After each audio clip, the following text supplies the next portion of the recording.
we often find, and I know I've been guilty of this myself, is that you think you can just do it on your own, right? You think you Yep, can figure it all out. I went to college, I got my degree, I should know how to put a resume exactly. together. And so we find people who really struggle with putting their resume together and figuring out the best format and what needs to go where and everything. So, Mhm. why do you advocate that people get their resume professionally written? Wow. Really good question. And you touched on a lot of things there, John.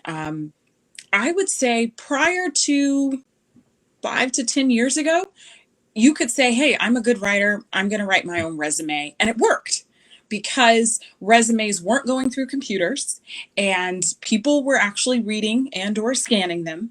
And if you could visually make an impression on a reader, you could potentially get an interview.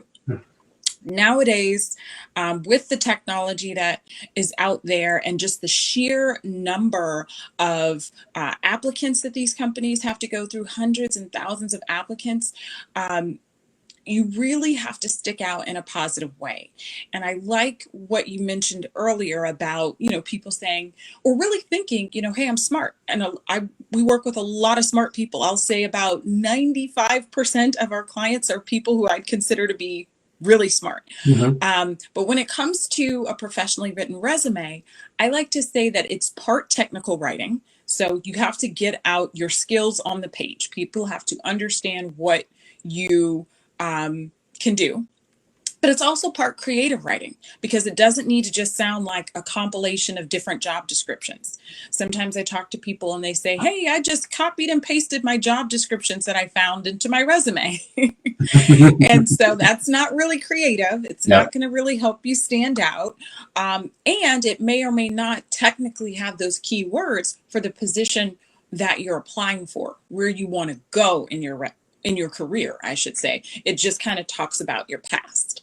So as you can see, you've got to think about the past. You've got to think about future presentation and how you want to position yourself moving forward. There are just a lot of things to think about.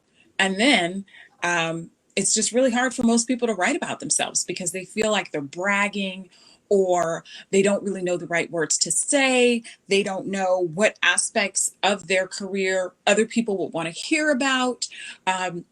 So it's a lot to really synthesize, I think is the word. We have an intake process that you've seen where we have a Mm-hmm. questionnaire.